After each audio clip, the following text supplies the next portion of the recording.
Greetings to everyone. The title of this video is the most undervalued composition technique.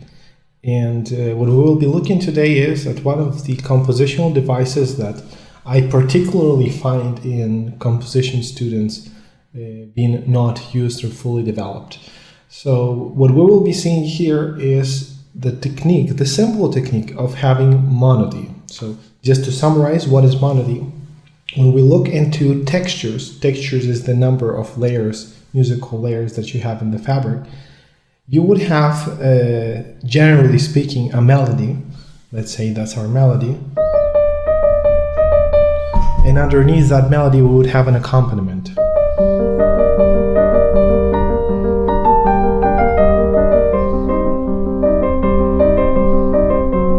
Right? So this tends to be like the standard practice. And in particular, like in beginner compositions and beginner composers, we oftentimes find, and I find this in my students, that there is this predominancy when we write for piano to treat the left hand as accompaniment, almost like in a nocturne-like style, and in the right hand have some melody.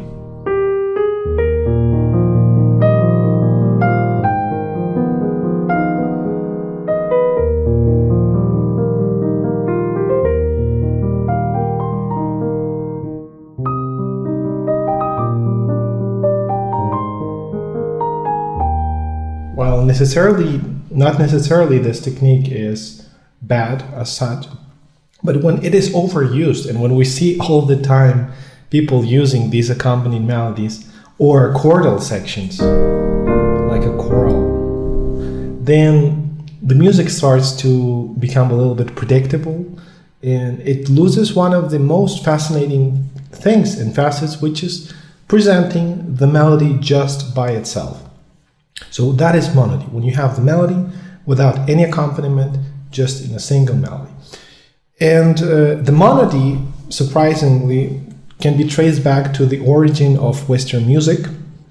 So if we think about how Western music began, it all started with Gregorian chant, and you would have something like the Dies Irae.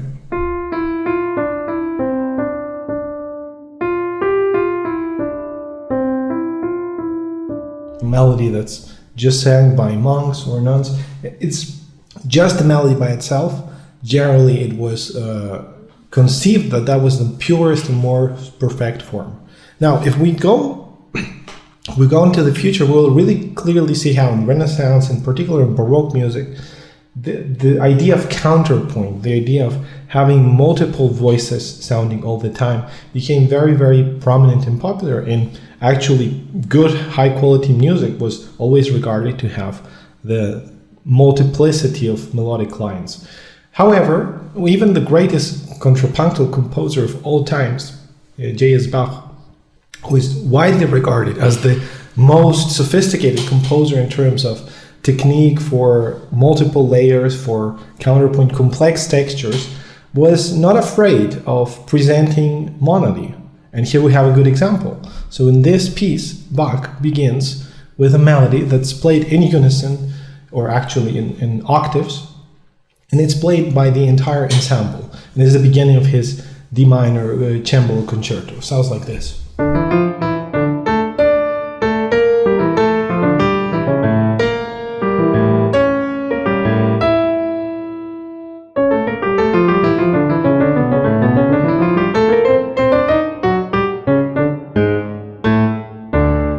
And after that, we start with the contrapuntal texture. We have multiple layers. Right, so why did Bach start with monody? And why is this technique, after all, so important or actually so undervalued and used so little these days? Well, the fact that Bach was aware of this technique is no secret. I mean, generally speaking, if we just look into how a fugue works, the fugue begins with a single presentation of the theme, and then we build around that. But it's very surprising to have such a lengthy theme, which doesn't become a fugue in this case, but it's just the melodic part. And today, many composers disregard this texture. They think that it's either too simplistic or, well, it will sound hollow. And it's very simple actually to do that mistake. So it's very easy to write a melody and write it in such a way that it will sound hollow, empty. It will not transmit or tell anything. So the question we should ask ourselves here is why this doesn't sound hollow and how to write a good monody. So this is a good example of a monody that's full, powerful, strong. What is it about it that makes it so unique and makes it work or function? So let's analyze. The first thing that we have here, it's a statement that's clearly an arpeggio. So we have an arpeggio that's just D minor arpeggio. By definition, an arpeggio, and we will see this in multiple composers, is not hollow because it implies harmony, it implies a chord. So when we do this, we immediately, even without having a left hand doing this, we know that's D minor, right? So that's the first technique, arpeggios, right? They give us a full sonority. Second technique that we can see is the usage of sequences, right? So sequential progressions like this, and probably I will be using a different color here to highlight it. So here we have blue, for instance, that's the modal or reference. And what Bach does is he copies this multiple times. So he does first, right, like that. So these are sequences, a second ingredient that makes these monodies very powerful. The third ingredient that we can find here is a pedal point. So with a pedal point, what Bach achieves is, in fact, out of monody, which is considered like a single melody, he achieves polyphony. Polyphony is when we have two or more parts. So we have here a virtual polyphony. We'll be seeing more examples of this virtual polyphony, where the melody is being spread between two or more parts. So we have this, right? So technically it's almost like we have two instruments, right? Which is, one of them is just the A and the other one is that one. Needless to say, these are sequences, right? So Bach is again like developing the same concept of sequential progressions, right? And here there is some concept very, very beautiful, which is that of direction. So a lot of melodies, good strong melodies that just stand by themselves, need to have direction. You cannot have just a melody aimlessly without direction moving like that. It's not going to be defined. It's not going to sound full. So the hollowness here, it's basically reduced by that. We have more sequential passages. I won't be highlighting every series of seconds, but here we have a clear descending sequence. Probably the interesting thing about it is fragmentation. So when we have fragmentation, we achieved this feeling of speeding up. And this speeding up is basically achieved here through this section compared to the previous. And then scales. Those are like that's going to be probably like the last ingredient, you know? And notice how Bach, in spite of knowing very well all of the traditional scales, opts to do a very specific scale. He does the melodic minor and then transforms it, and we hear in our head the dominant of the dominant, the dominant of the fourth, dominant of G minor, and then it resolves to G. And then it goes to dominant of the dominant, dominant and tonic. So in a way, there is this concept of implied harmony. And the implied harmony is fundamental. If you want to have a strong melody that's just going to work by itself, you need to have implied harmony. Also, the beauty of balancing disjunct intervals, which are these, disjunct with conjunct, which are normal scales that are just going upwards in this case, right? And finally, the most unique resource, which is silence or rest, to, in this case, articulate the cadence, articulation of cadence. Of course, you can use silences. We will see many usages of these by composers, and in this case specifically, Bach was using it for the cadence. So that's why this melody works. Now, Is Bach using it only a single time, or is he actually developing? Well, if we analyze the concerto, which we won't be doing here in depth, you will notice how Bach basically turns that melody then into like a progression where you have these imitations. He really develops it very deeply. But in reality, most of the piece is not monophonic, it's polyphonic, and that was basically the main motif that Bach presented. So we will continue scrolling down. We'll scroll down until we find, well, some passages that are monophonic. So let's highlight them in yellow. This is clearly a monophonic passage, and Bach here could have done polyphony, right? But he decides to do a cadential gest. So here is another way of using monody. It's in the middle of the piece to emphasize a cadence. Right, and that's a masterful technique. Needless to say that, well, Bach didn't have the need to do this because he knew very well what counterpoint was. Right, this technically also could be viewed as monody, but it goes in parallel 6, so we will not consider it as such. But this section is really quite direct, same as this next one, but it has polyphony, so we are not going to be analyzing it. But if we go next further, we have here another technique. So this is a different way of using monody.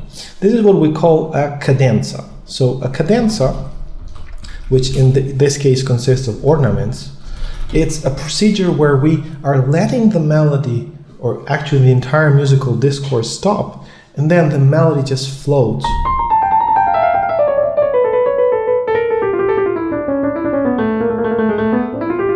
Like with these gestures that are just moving upwards and downwards.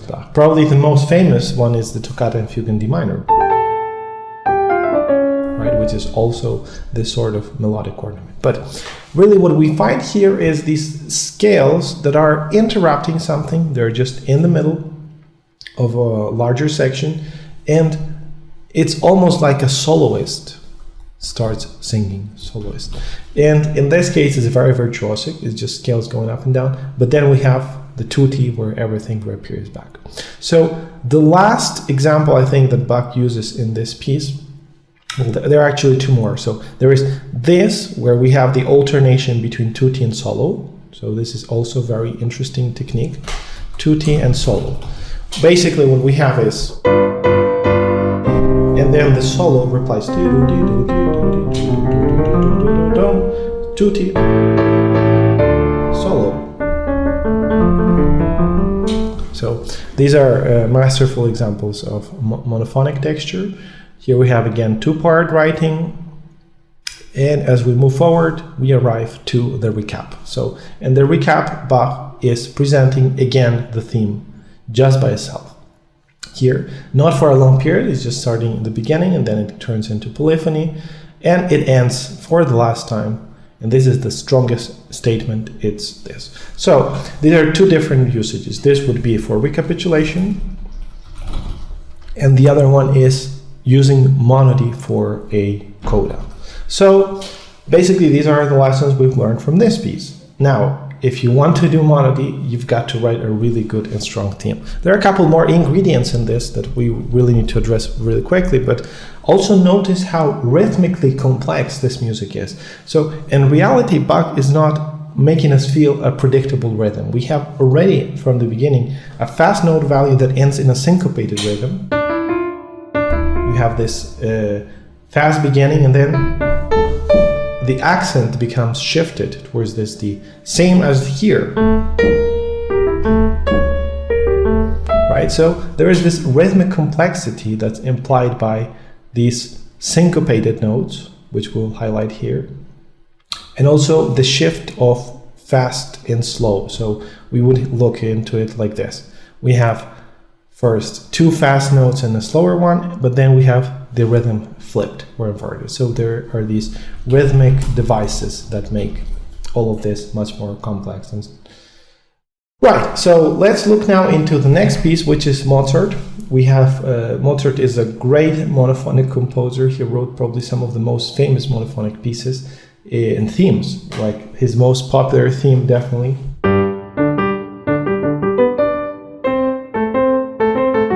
needless to say, that's very recognizable. In that Eine kleine Nachtmusik, he's doing a very beautiful and memorable melody. So we could look into many pieces, and that one specifically, Mozart uses it at the beginning of the exposition, the development, and the recap. But here we have a different approach, and in this case, the monody is persistent. It appears all across the piece, and in spite of being just a simple arpeggio.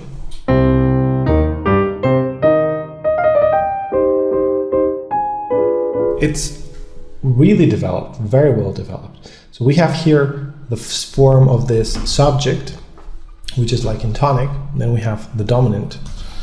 In reality, I mean, there isn't much to say about this as musically it's not very complex. It's just an ascending arpeggio. But it's interesting to notice the different forms. So we have the tonic, the dominant, then we have an octave higher. Well, this is a transposition, right? Octave higher. And it's the beginning of a contrapuntal technique, which is imitation. We've seen that in Bach.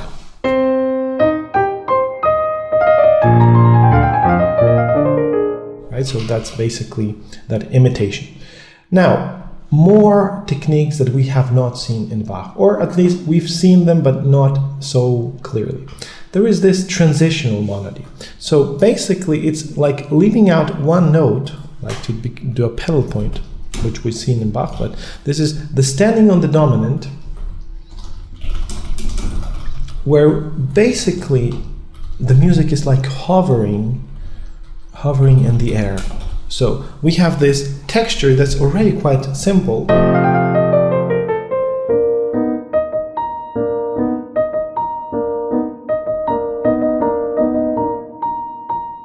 There is this B flat, and it introduces the next theme.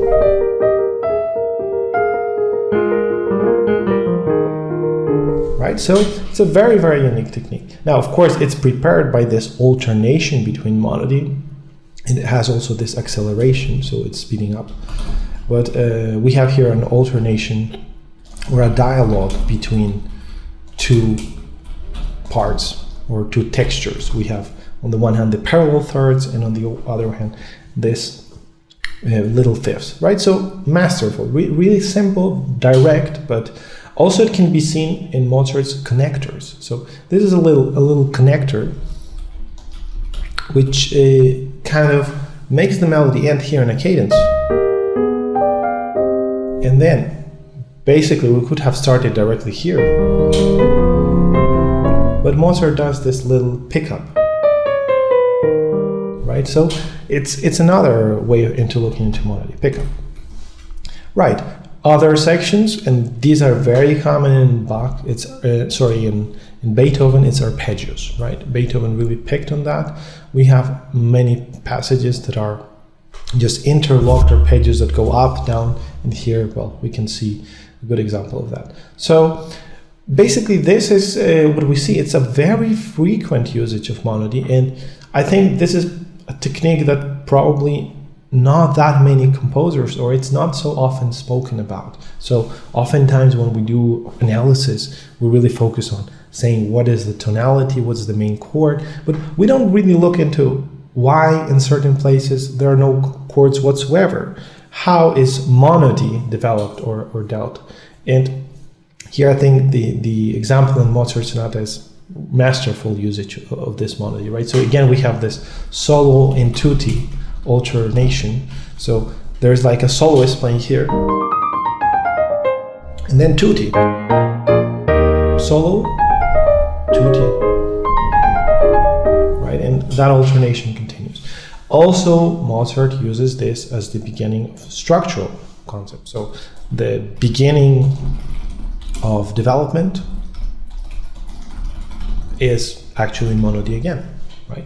Surprisingly. And in certain cases, even the most complex sections, like the one that has to appear right before the recapitulation, also tends sometimes to be presented as monody, right? So it's monody prior to recapitulation. Well, needless to say, the recap is also presented with this monophonic texture, right? So we could be looking into more of these. I mean, there are extensive passages, but since I really want to keep this video like short, under an hour, we will try to move to the next example, because I've brought many examples to you, and I think Mozart's is, well, masterful. There is really one quick thing that I want to address at the end, which I think it's probably the most innovative usage that Mozart has here of monody, which is this tremolando effect. So in this case, basically, there is just one line,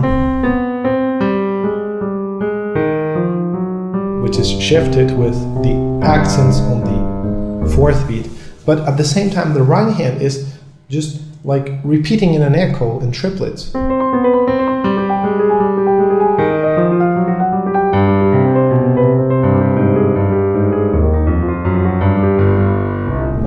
So masterful, really unique, and I think something that, well, it's clearly not used enough in modern compositions.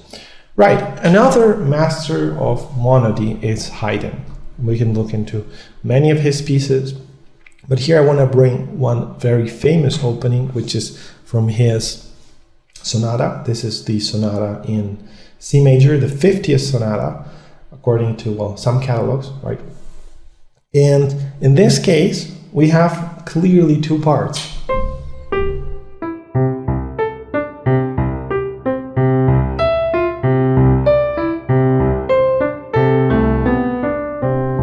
Right? So, in reality, what Haydn does is he divides and creates polyphony. So we have polyphony out of these two textures. Well, probably the font needs to be bigger here. Let's turn it to 20. So we have polyphony, and at the same time there is this concept of pedal point, dialogue. There is this change of articulations. So it's a very direct and unique, almost a scherzando effect. Scherzando meaning playful. So here Haydn is just making like a little joke with these monophonic sections. Now, the monody is really present, so you have, like in Mozart, all of these alternative passages where just little comments are done with no accompaniment, right? And interestingly, we get passages that are like this. Just normal arpeggios, right? Or little comments, right? So that would be actually before at the end of the transition,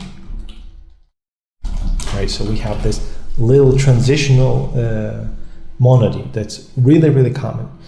More arpeggios, which, as I've mentioned, in Bach, in Beethoven, we will see a lot. So this is almost like this cadenza feel with arpeggios.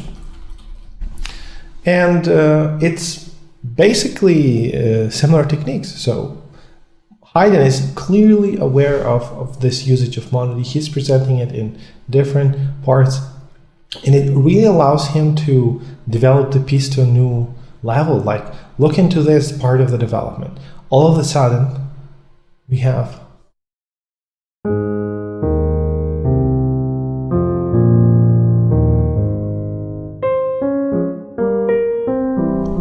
the A flat major, which is the flat 6, and it's being presented with a theme in a low texture, mysterious, right?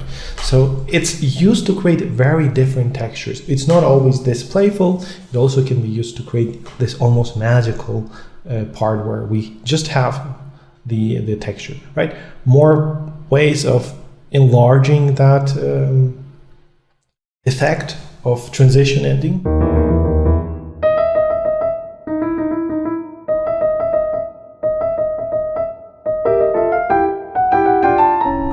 So, very interesting usage of fragmentation and repetition, right? So we have this reiteration or repetition of the same motif, repeating over and over again before the next section appears. And here we have the recap. So obviously, if the exposition was monophonic, in this case, Haydn wants to continue with that, right? So we have monody, and with some tremolando effect. So we have again these almost quasi-tremolos that are just repeating, right? Repeating the note back and forth. So this is a quite unique technique. Right, more dialogues. So here we have the dialogue previously wasn't with monody, now it is done with monody, and actually with a very cool usage of contrary motion, right? So we have contrary motion, basically counterpoint.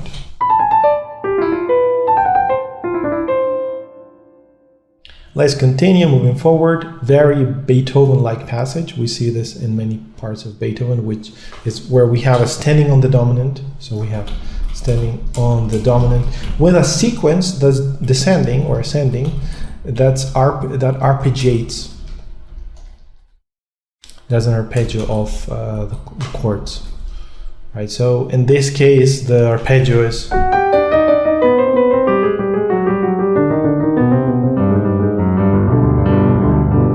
arpeggio consists of the dominant G major chord with this neighbor tone. Right, those are the main notes. Right, another fascinating monody. We have here more of it. So an interesting dialogue.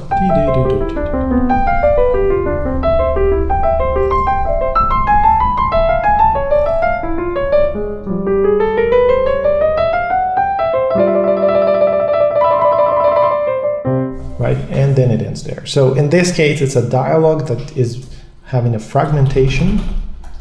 The fragmentation appears here, and it's really about creating different textures. So we have here texture 1, which is just this dialogue of arpeggios that descending forth. Then we have this texture 2, that's a little bit faster, moves up and down, and then we have the chromatic scale, texture 3, chromatic scale.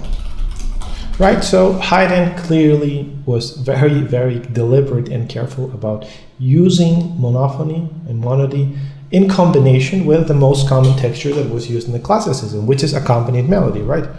So we have here accompanied melody at its best. No?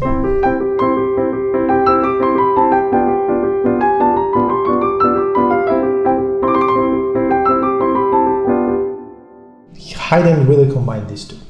Right, let's look into Beethoven. So the example that I chose, and Beethoven has plenty of masterful examples of monody, and probably if you really enjoy this topic, I would analyze in future videos his Ninth Symphony.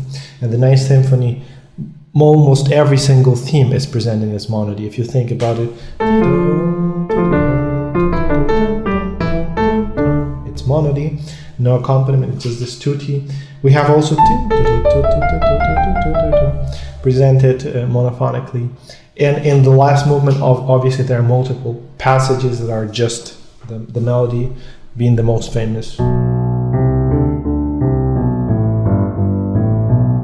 Well, the Ode to Joy, no? So, masterful piece, we can look into it. But really here we have Beethoven's 23rd piano sonata, which is the Appassionata, the passionate sonata, no? So we have a very good example of modal development where the tonic arpeggio, and really now I need to make the font smaller. So we have the tonic becomes the Neapolitan, right? So we have this shift from tonic arpeggio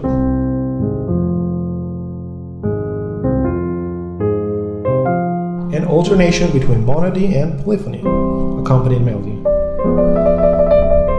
in silence. Notice how this is something that we have not witnessed yet, but of course other composers might have done this before Beethoven. It's that the octaves are not simple octaves, but we have compound octaves. Compound octaves that are basically 15ths, right? So a double octave, which gives us a really spread and wide sound. Quite unique. Right, cadenzas that we've already witnessed in Bach, but well, here probably they're more prominent. So cadenza with arpeggio. It's a prolongation of a dominant in this case. So we are prolongation of dominant. Right, I've misspelled this, my apologies. So prolongation with N. And the other technique that Beethoven is really using here to the maximum extent is interruption. So basically he is interrupting a monody that starts very gently, and all of a sudden it bursts into the fortissimo that's basically breaking everything. So we have,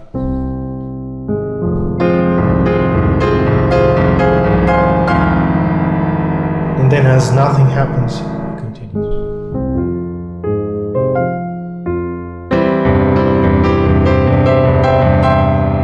So very interesting technique.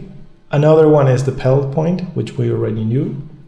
In this case, the pedal point is deliberately brought as monophonic. So we have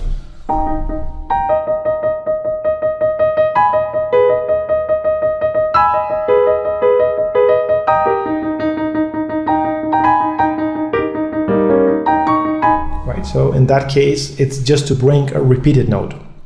We have this iteration or repeated note, repeated event. And well, that repeated note is very prominent. It appears really towards the end. And we have then another cadenza, right? Very beautiful, extended period where basically we're hovering on a trill. So this is all standing on the dominant with a cadenza-like feel, right? And all of that, which sounds like this,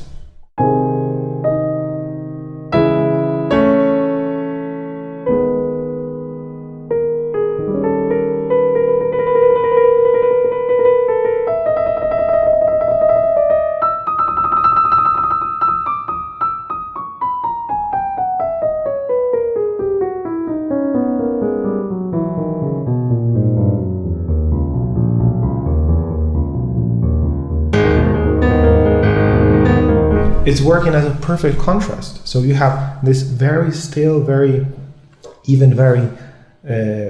unstable also texture, and all of a sudden we are hit with this massive A flat minor chord, right? Notice again that the scales, in spite of being scales, again are very carefully chosen. So Beethoven is not doing just the normal minor scale, but he combines leading tone in flat 7, so that creates this unique sound. So unique scales, right? Not just the average ones that you get. So we have the 7th and flat 7th. Right. Both are appearing here, and here also a little bit of that, almost like Phrygian sound, right? That appears there. So more things. Well, this continues, and Beethoven actually reaches a very unique monophonic part, which is this. Right. Just 1, 2, 3, 4, 5 octaves away, Beethoven is hitting the resolution or end of the exposition. And there it ends, right? So very extended range. And after that, well, needless to say, well, we begin again with the same texture. It's modulating, so we have these modulations, right? I will be skipping a little bit because we can see in Beethoven a lot of these examples of monody. I'll just go directly to some that are very prominent and probably the ones that are better known or most interestingly developed. And it's this large section of arpeggios where Beethoven is basically restating with repeated notes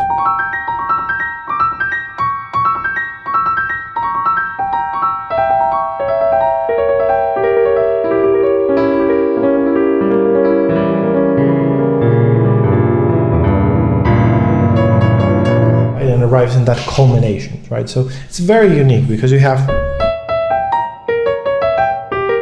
that double repeated note and a pause at the end. So repeated note and this pause towards the end. And then if I remember correctly, well, we have prominent sections of pedal points that are just shifting, moving.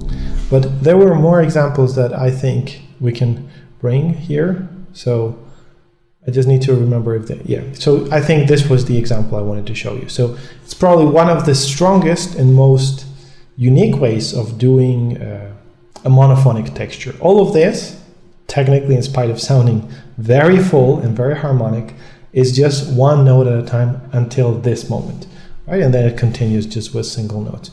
So I will play it for you so you notice how rich and complex can all of the music become with just simple monophonic textures.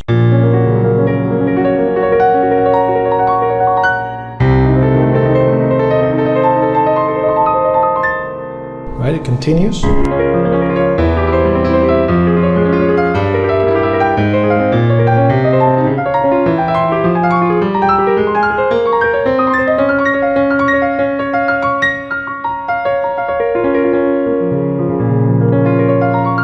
Right, then we have more.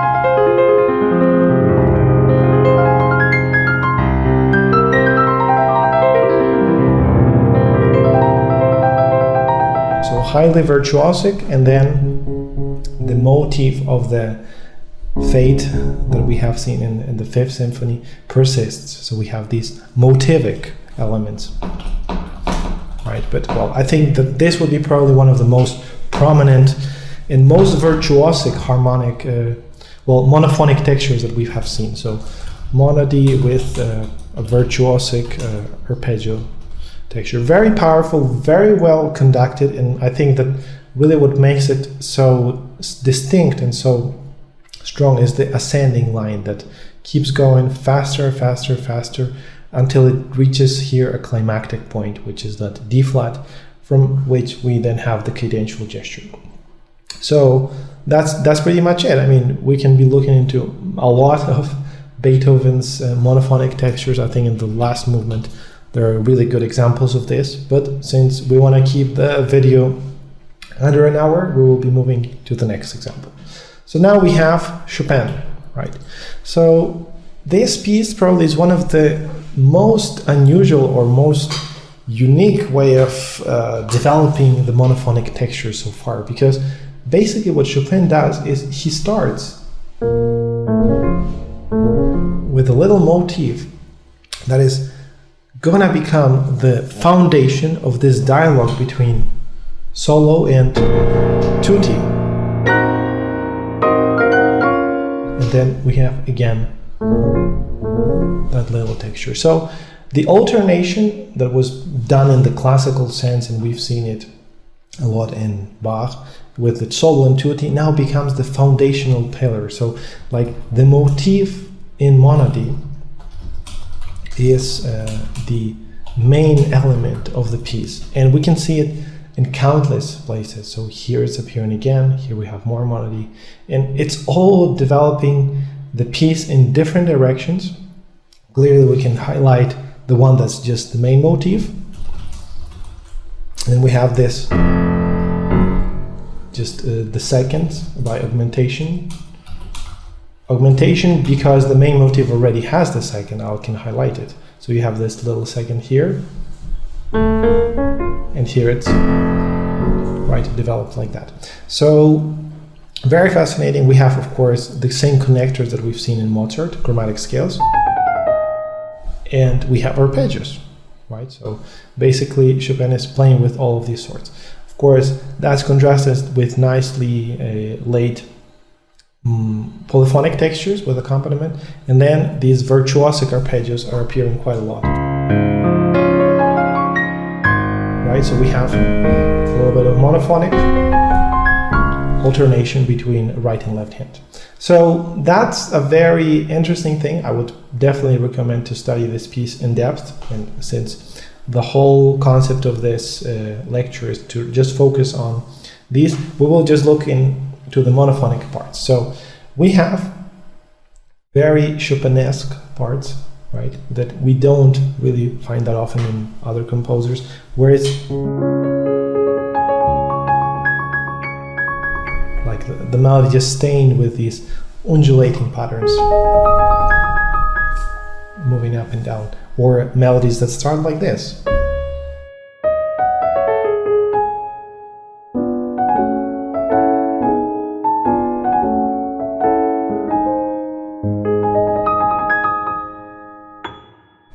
And after that, well, not probably one of the most complex parts, but it's always alternating between monophonic and polyphonic parts.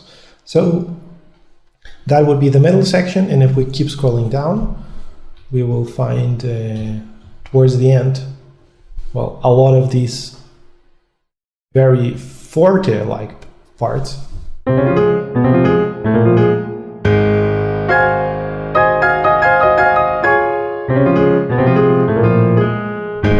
That are alternating between the tutti of this chord-like part and the main motif being developed. So that's pretty much what we can summarize here in Chopin.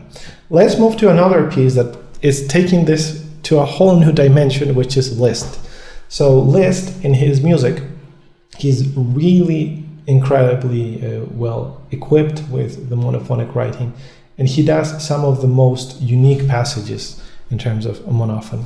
I mean, of course, overusing this technique, like here Liszt does, may also lead to some mixed reviews. Like Brahms, for instance, was really well known for criticizing this piece and considering it a little bit empty or hollow.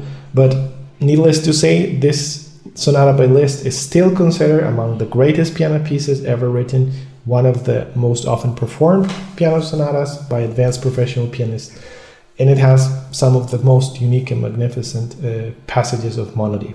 So we start with this scale, that's the Phrygian scale of G.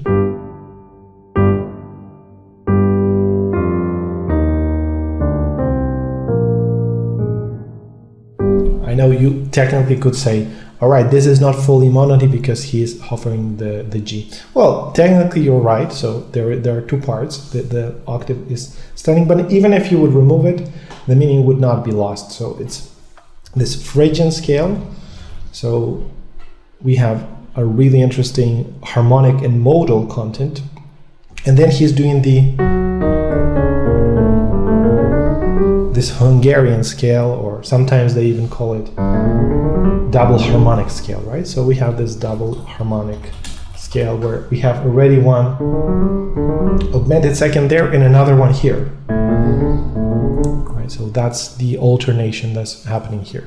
Right, that's one not very pretentious passage, it's one clearly defined character, but all of a sudden we get this.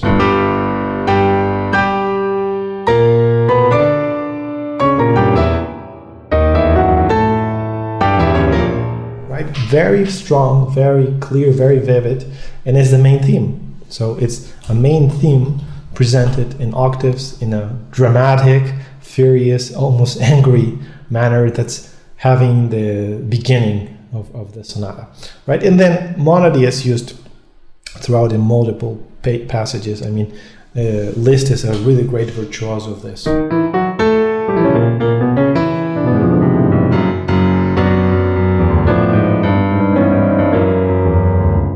We have the alternation of really full arpeggios with monophonic parts, which is again the main thesis. So oftentimes when I look into compositions by students, they tend to have relative ease to come up with these complex textures, more chords, but undervalue the importance that monody has. And analyzing any of these pieces will give you great insight of, well, how often these composers used it for different purposes. Like here's the culmination of this outburst of chords, and then we have just the monody.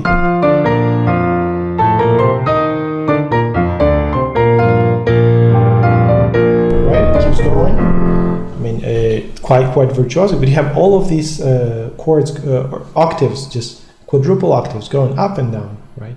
And it becomes the beginning of an entire section that solely is based on monody, right? So we have a lot of that in Liszt, and probably it also is used to do the opposite, which is just this delicate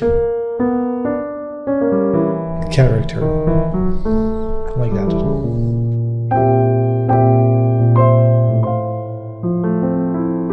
Notice how much space is created here by not containing the arpeggio and having the melody breathe.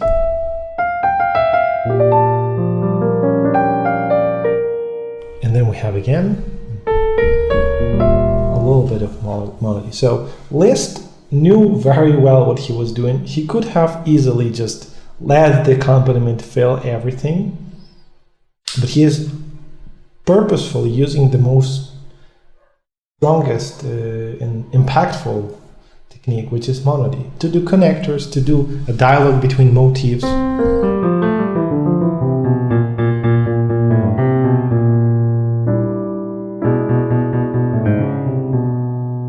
Or have these passages that are just connecting.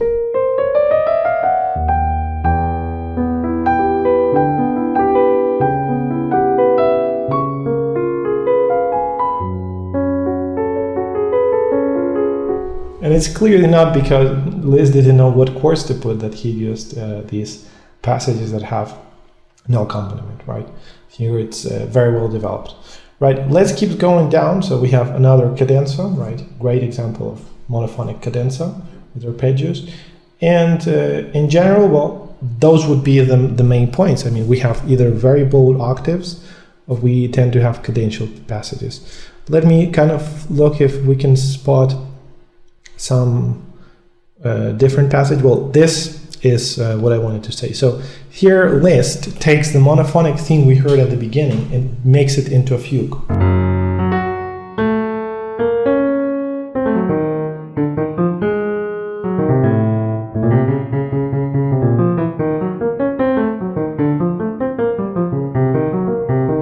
And then it starts, the fugue. Right, and it continues, keeps going, and eventually, I think that Liszt will arrive to another section of monophony in the culmination. Well, we can see it here with these octaves, which is like the strongest and most disruptive triple F we have there. And after that, we have again the main theme. And I'm moving towards the end. Right, so at the end, we have the monody as we had it at the beginning. So the Phrygian scale, it's just ending with a double harmonic, well, a variant of it, and then we have a single note that's marking the end. Right? So that's it. In Debussy, which is another great composer, impressionistic composer, we also find monody. I mean, probably his most iconic pieces are generally just a monophonic theme as a statement. So we have this.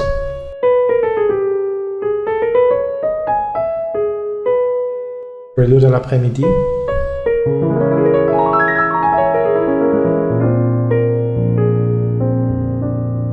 Right, and it started with a single melody.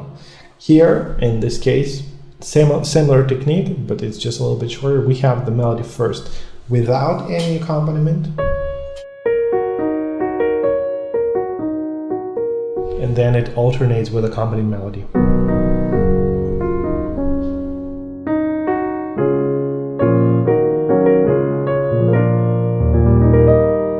Again, these little solo passages connecting, sorry, C flat, and then we have the chords that are these modal textures, dominant sevenths.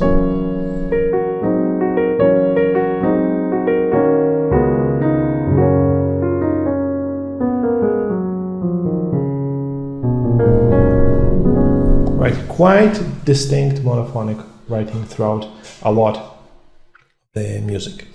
And just to sum up, I think we can look into one of the most unique pieces of the piano literature and also orchestral literature, which is Mussorgsky.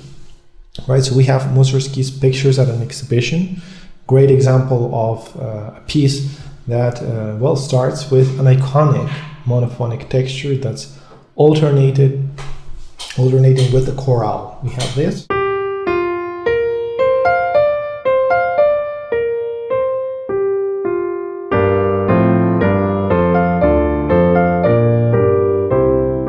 Again, mono.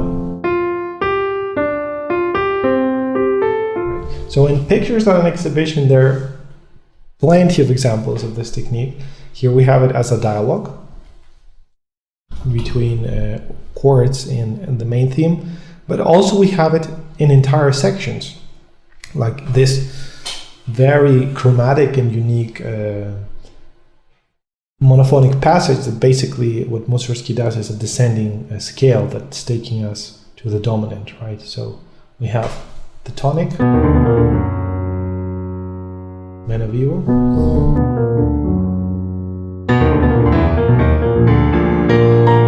right? Or actually this. And we haven't heard textures like that before. It's almost like that Bach monody we had, but in this case, it's closer to this Liszt alternation between characters, octaves, leaps, right? And it's used throughout, so we have many instances of this. And sometimes it even creates a passage that's a polyphonic passage. We have pedal point, melody, and then it splits, continues with monody.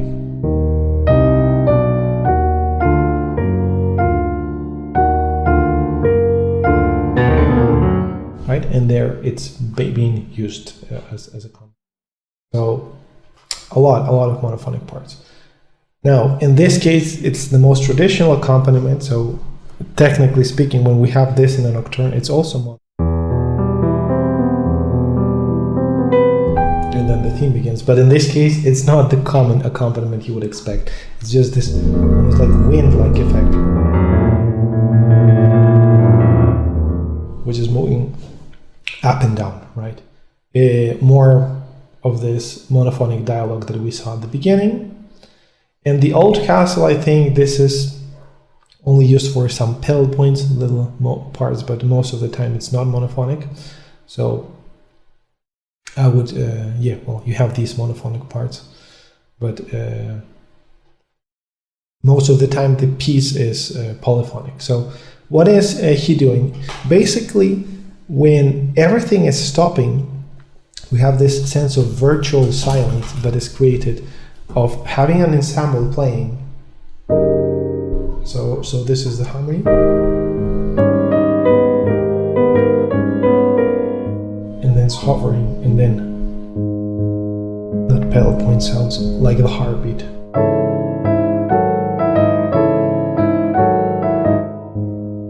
It continues, right? So very unique technique where we have an alternation between a continuous melody that is interrupted.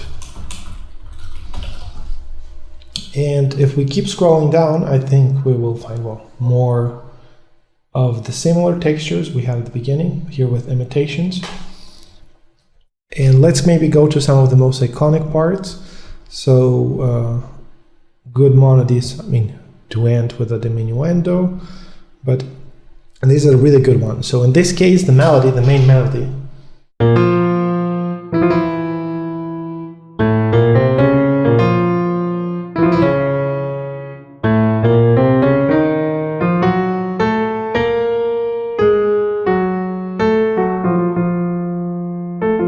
is presented very boldly with a distinct double harmonic scale.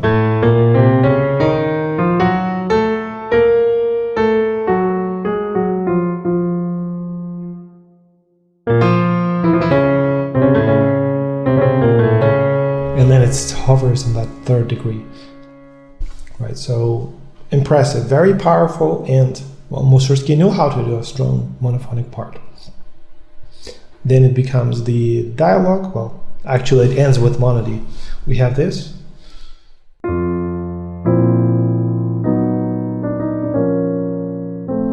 Monophonic comment.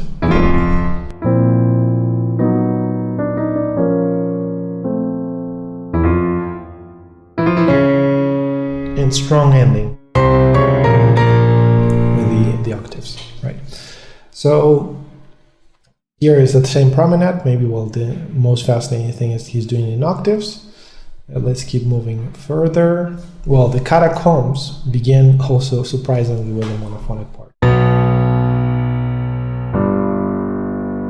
Extremely slow, but still very dense. And then we get the interesting harmonies. And even the beginning of the most virtuosic part in the entire piece is monophonic.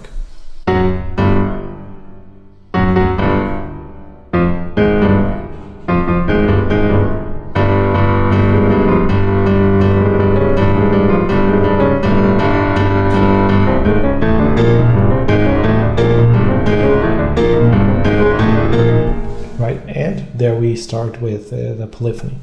So here we have some interesting parts, which are these fragmentations, the silences doing a very good dialogue. And then there's the speeding up process. We have first cells that are 2 bars long, and then they're just speeding up in halves. And there is this almost motivic puzzle that we have of motifs. So maybe I could highlight some of them here. We have the bluish motif, which is this, it's stated here. We have this green motif, which is this, and it's just developed there. And then even within the monody, the sforzandos create a new melody where we have the alternation between offbeats and downbeats, right? And all of this, I think, leads well to entire pages like this of monophonic sections, right? Which is very unusual, and also shows us how rich the monody can be on a piano. Like,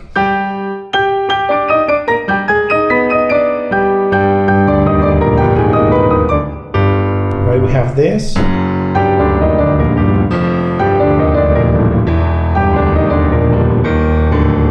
and then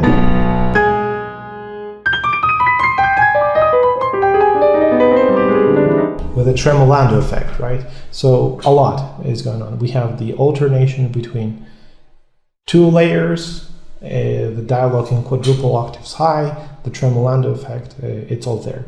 And then we have this very impressive major 7th.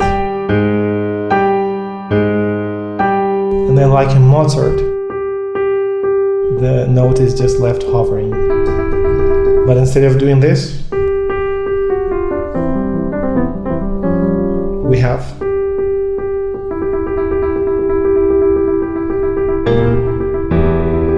right, and it's starting there.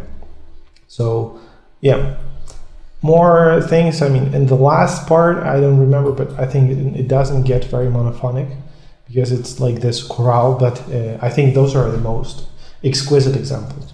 So that would be pretty much it. I think that this video was a little bit in a different format. I tried to make it shorter. I hope you find it useful. As always, if you want to study with me composition, feel free to send me an email.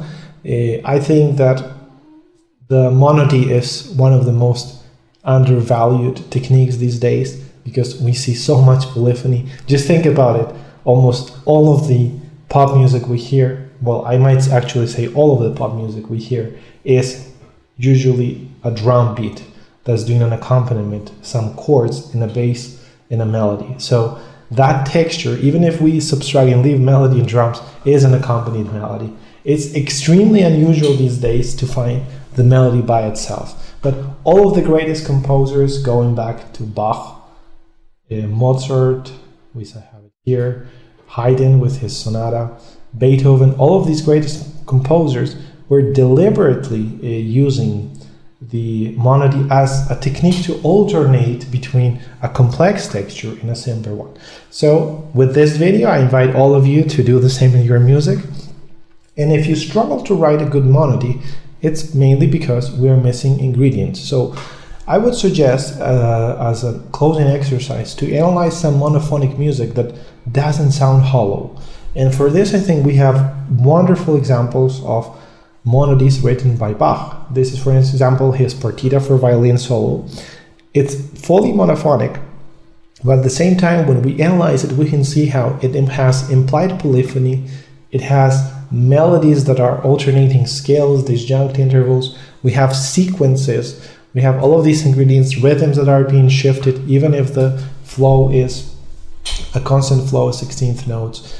And all of that creates interest and makes the melody sound full, meaningful, and without the need of having to add more ingredients into it. So next time you're starting a piece, try to not maybe just start the piece with monophonic texture, which was really common with Mozart, maybe in Haydn, but or actually with Haydn less, but with Mozart we definitely have these examples. But instead of just starting at the beginning without any criteria, consider using it in the middle of the piece or at the end. Or if you finally decide to do it at the beginning, make sure that the music that you write for that single line is as good as it can be, right? And for that, learn the greatest, study the greatest.